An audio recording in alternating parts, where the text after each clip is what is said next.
You are listening to The Vocal Technologist. Spoken tech for your ears. Welcome back to the show. It is Saturday, January 31st, 2026. The coffee is extremely hot. The servers are hopefully humming along without catching fire. And the marketing landscape is, well, let's be honest, it's a little bit of a mess right now. Mess is generous. I'd call it a complete fragmentation of reality. I was trying to be polite. Yeah. But look, I know it's Saturday, but the vibe today is strictly Founder Friday. We know a lot of you listening are using the weekend to work on your projects, scale your startups, or just, stare at an analytics dashboard wondering why the line is going the wrong way. We've all been there. So we are dedicating this session to the absolute chaos of marketing in 2026. And it is chaos. But if you look closely at the data we've been pulling, there is a pattern. We're calling it the Great Fracture. The middle ground of marketing being just okay or reliable but boring, that is completely dead. It feels like that barbell effect, You're either hyper-efficient using AI to just churn out content at light speed, or you're building this deeply human, almost artisanal brand. There's no room for average anymore. Exactly. And navigating that fracture is where everyone's getting lost. You have to pick a lane. Speaking of getting lost, I tried to prep for this yesterday. I asked one of the new AI agents, I won't name which one, for a cutting-edge marketing strategy for 2026. You know what it told me? I am almost afraid to ask. It told me to pivot to pomegranates. Pomegranates. Yes. Buy more pomegranate juice. Invest in pomegranates. It just kept looping back to fruit. I thought the model had completely cracked. Ironically, that might be the most profound branding advice you've received all year. We actually have a case study on pomegranates later that proves why that AI might be accidentally genius. I'm skeptical, but I'll trust you. So here's the roadmap for everyone listening. We are going to debunk the whole search is dead panic because the data just says otherwise. We're going to look at why your talent matters way less than your taste in this new world. And we're going to cover a very controversial tactic that suggests you should actually let customers keep the products they want to return. Which sounds like financial suicide, but we will get there. Let's start with the elephant in the room, the great decoupling of search. I feel like every headline this month is Google is over, SEO is dead, pack it up. It's the industry's favorite panic button, isn't it? Yeah. But we need to look at the actual numbers. There was a huge analysis done recently on 40,000 major websites to track their organic search performance. And if you just read the headlines, you'd think traffic was down like 40 or 50%. Right, because everyone's just using chatbots now. But the drop was only 2.5% year over year. Wait, that's it. That's negligible. Statistically, it's a rounding error. Search isn't dead. People are still searching. But, and this is the critical insight, the relationship between that traffic and your bank account has fundamentally broken. That is the great decoupling. Okay, explain that. Because traditionally the math was simple. More traffic equals more leads, which equals more sales. A straight line. That line is gone. In this new landscape, you can have totally flat traffic or even declining traffic, but your pipeline growth could be up 2.3x. Hold on, so fewer people are visiting the website, but more people are buying. How does that math even work? It works because of zero-click consumption. Think about AI overviews or those summaries at the top of the search results. A user asks, what is the best CRM for a dental office? The AI gives them a perfect answer, citing your brand as the top choice. So they get the value right there on the results page. They don't even need to click the link to your blog. Exactly. They don't visit. Your analytics shows 0 sessions. But the user learned to trust your brand because the AI basically called you the source of truth. So 3 weeks later, when they actually have the budget, they just type your URL directly into the browser and buy. So the attribution model's completely broken. You influenced the sale, but you didn't get the click. Precisely. The click is vanishing, but the influence is arguably stronger. But this brings up a massive risk. If you are relying on AI to tell your story, you're handing over control of your narrative to a machine that hallucinates. And we have a horror story about this in our notes. This one actually made me wince. The support email fiasco. Yes. Okay, let's break this down.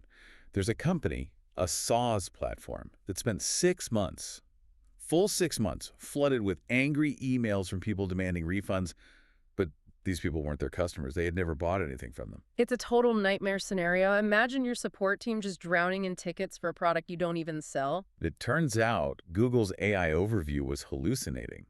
When people search for a competitor's refund policy, the AI was confidently displaying this company's support email address. So for half a year, the AI is acting like a disgruntled traffic cop, sending a mob of angry users to the completely wrong building. And the scary part is this wasn't a bug. The system was, working as designed. It just connected two data points that should never have been connected. And this is the hallucination problem. It changes the job description of a marketer. You can't just optimize your keywords and walk away anymore. You have to essentially become a fact checker for the robots. You have to monitor these summaries, downvote the bad ones, submit corrections. It's like babysitting a super intelligent toddler who lies with incredible confidence. That is the perfect analogy, and it gets even more complex because the robots aren't just reading text anymore, they are shopping. This was the part of the research that really surprised me. We think of ChatGPT as a text engine, right? But you're saying it's browsing e-commerce feeds. It is. We're seeing a huge shift where ChatGPT is pulling data directly from Google Shopping to build its recommendations. If you ask a chatbot, find me a mid-century modern chair under $300, it isn't reading blog posts to find that. It's looking at structured shopping data. So if I'm a brand and I'm ignoring my Google Shopping feed because I think, oh, that's old school, I need to focus on large language models, I'm actually shooting myself in the foot. You are totally invisible. If you want to show up in the AI conversation, you don't just need great conversational text. You need a pristine Google Shopping feed. Accurate prices, stock levels, high-res images, the GTIM codes. The irony of 2026 is that to win in the futuristic AI world, you have to master the boring, old-school spreadsheet data. Everything old is new again. Okay, so we've got search changing, robots hallucinating, and chatbots window shopping. That covers the machine side of the fracture. But let's pivot to the humans. Because if they aren't reading long blog posts, what are they actually looking at? They are watching video, but the format has just shifted so aggressively. We're seeing a platform-wide hostile takeover by short-form content. This is the TikTokification of everything. But the data on YouTube specifically looked brutal for long-form creators. It is brutal. We analyzed the view counts for top-tier creators. I mean, people who 5 years ago would get 150,000 views per upload guaranteed. In 2026, those same videos are struggling to hit 60,000. And to be clear, their content didn't get worse. No, the content is arguably better. The problem is inventory. We call it slot theory. Think of the YouTube homepage or the Instagram feed as a shelf in a store. There's limited space. 5 years ago, that shelf had 10 slots for long videos. Now, it has maybe 2. The rest is all shorts. And even Netflix is doing this now, right? Yes. Even the bastion of sit down and watch a 2-hour movie is redesigning its mobile app to look like a social feed. Just short auto-playing clips to hook you. Everything is being feedified. Which just sounds exhausting. And I think that exhaustion is leading to the next trend on our list. Whenever the pendulum swings this hard toward algorithmic craziness, humans tend to rebel. That's right. We are seeing the rise of anti-engagement. I love this term. It sounds like a punk rock movement. Tell us what anti-engagement actually looks like. So we all know the standard creator playbook, right? Smash that like button, comment below, post 3 times a day. Here's my morning routine. Look at my avocado toast. Exactly. It's a hamster wheel. Anti-engagement is the complete opposite. These are creators and brands that are intentionally mysterious. They post erratically. They might stay faceless. They withhold information to create intrigue. They never, ever beg for likes. It's basically playing hard to get, but for marketing. And it works because of the scarcity principle. In a sea of people screaming for your attention, the person whispering or staying silent becomes the most interesting person in the room. It signals confidence. It says, I don't need the algorithm, you need me. This connects to the rise of heartbeat emails, too. I've been seeing this term pop up everywhere. Heartbeat emails are the antidote to the corporate newsletter. So instead of blasting some generic HTML-heavy email to 50,000 people, you have these short, text-based updates. They feel like a text message from a friend. So no buy now buttons, no flashy graphics? Just a thought, some text, and maybe a question. The goal isn't to get a click, it's to get a reply. It's treating the inbox like a living room instead of a billboard. I really like that distinction, like living room versus billboard. So we're seeing this great fracture again. On one side, you have the algorithmic slop, the infinite scroll of shorts. And on the other, you have these gate-kept, intimate communities where people actually talk to each other. And as a founder, you have to choose. Are you feeding the machine, or are you building a cult? Cult is a strong word, but I think it fits. And this leads perfectly into our next segment. Because if AI tools are making it so easy for everyone to produce content, to write code, to edit video, then talent becomes a commodity. Right. When everyone has a Hollywood studio in their pocket and a senior copywriter in their browser, being able to do the thing isn't special anymore. The competitive advantage shifts from talent to taste. Taste. Defining taste is so hard. It's like that Supreme Court definition of obscenity. You just know it when you see it. In this context, taste means knowing what is distinct. It's the ability to make choices that an algorithm would calculate as suboptimal, but a human recognizes as cool. Let's look at modern animals. This is the Veterinary Clinic Network. Yes. Now, picture a standard vet commercial. Slow piano music, a smiling doctor in a white coat, a golden retriever running in slow motion. It's safe. It's boring. Polished. It's what you'd expect. Modern Animal went the other way. They realized that pet owners are anxious. They don't want polish. They want transparency. So they just mic'd up their veterinarians during real appointments. Wow, that sounds incredibly risky. You can't script a cat, Yeah. and you can't predict bad news. It is risky, but that's the taste part. They captured candid conversations, the chaos of a dog that won't sit still, the difficult conversations about health. They didn't polish it at all. And the result? 50 million views in 3 months. Wow. But more importantly, it built immense trust. People felt like they knew the vets before they even walked in the door. They used rawness as a differentiator. An AI would probably tell you that video had bad lighting and poor audio. A human with taste knows that's exactly why it works. Another great example of this taste over talent is Gentle Monster. I walked past one of their stores recently, and I honestly didn't know if it was a shop or an art exhibit. That confusion is intentional. Gentle Monster sells sunglasses, but their stores look like post-apocalyptic museums. They have giant kinetic sculptures, weird robots, piles of actual dirt. It's deeply weird. It is world building. They aren't competing on, we have the best polarized lenses. They're competing on experience. They focused on really high margins and these bizarre in-store experiences rather than heavy ad spend. And the numbers back it up. 30% growth and double the operating margins of their competitors. Because they aren't playing the commodity game, they created a distinct world.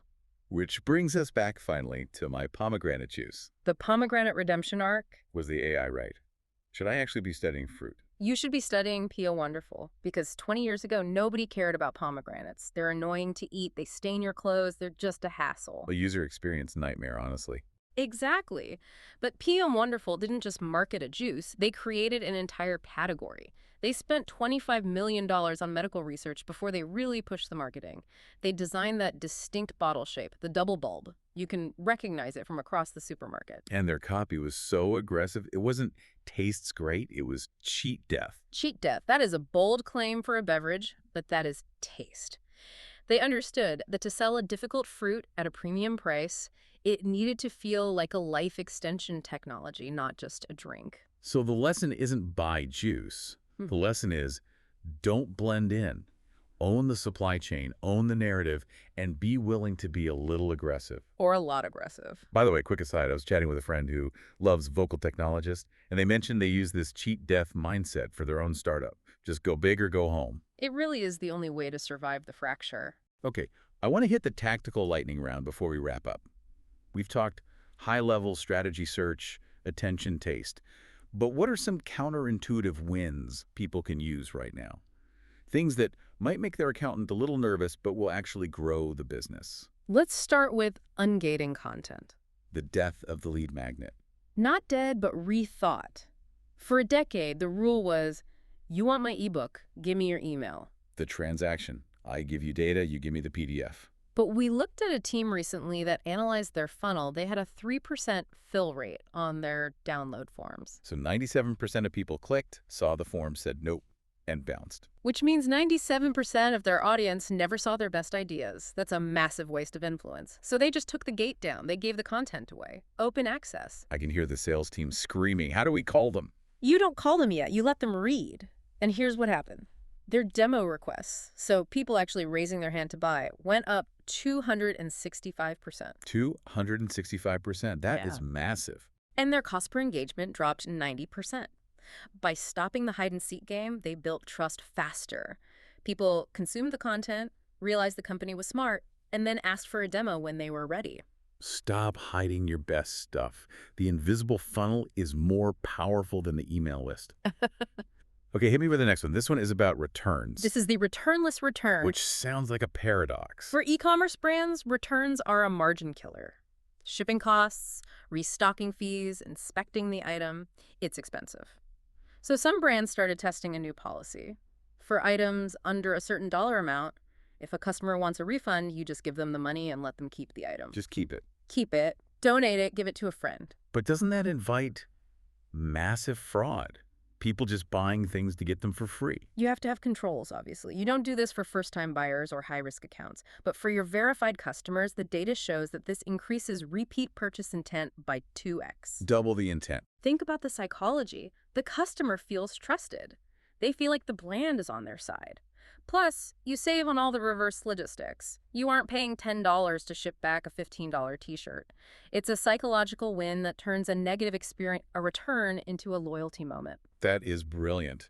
It's taking a short-term loss on the product to win the lifetime value, the LTV. And that is the crucial warning we need to end on. Unit economics. The boring but deadly part of business. It is deadly. We see so many brands trying to scale with Google ads or Facebook ads, but their contribution margins are just too thin. If your LTV is low, no amount of ad optimization will ever save you. You can't outmarket a bad business model. Exactly. You see companies with great click-through rates going out of business because they lose money on every single shipment. In 2026, with ad costs rising and traffic decoupling, your unit economics have to be bulletproof first. Then you turn on the ads. Okay, let's bring this all together. It's January 31st, 2026.